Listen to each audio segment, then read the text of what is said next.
ሰላም ቤተሰቦች እንዴት ናችሁ? ባለፈው የበጉን ቤት አሰራር ከውጭ በደንብ አይተናል። አሁን ደግሞ ከውስጥ ነው የምናየው ማለት ነው።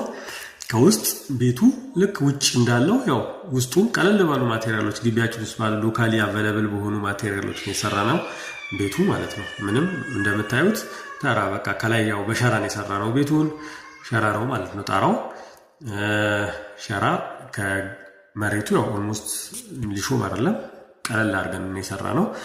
ግን በጣም ንጹህ በቀን ሁለቴ ነው የሚደረገው። ሽታ ማጥፊያ እንጠቀማለን። ምንም አይነት ሽታ ቤት ውስጥ የለም። ሽታ ማጥፊያ ቢያንስ በሁለት ቀን አንዴ እንጠቀማለን እና ግቢ ውስጥ ሲገባ ቤት ውስጥ ሲገባ ምንም አይነት የበግ ሽታ የለውም ማለት ነው።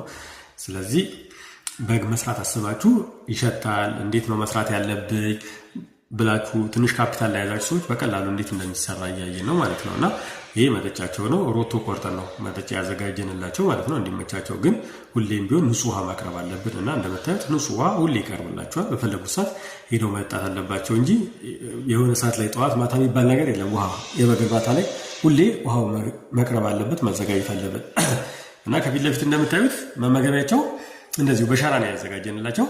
በሸራ አዘጋጅተንላቸዋል። እንደዚህ ዘለው እንዳያወጡ ደግሞ ከፊት ለፊት የተጋደመችው እንጨት ዘለው ወደ ምግቡ እንዳይሄዱ እሷ ታግዳቸዋለች ማለት ነው። ምግባቸው በጣም የተመጣጠነ በጣም ደረጃውን የጠበቀ ከተለያየ አይነት መኖች ቅይጥ ሁሉንም አይነት ኒውትሪየንቶችን ማለት በሚቻል ደረጃ ያሟላ ፕሮቲን፣ ካርቦሃይድሬት፣ ፋቱን፣ ቪታሚኖች ሁሉ ነገር አለው ማለት ነው።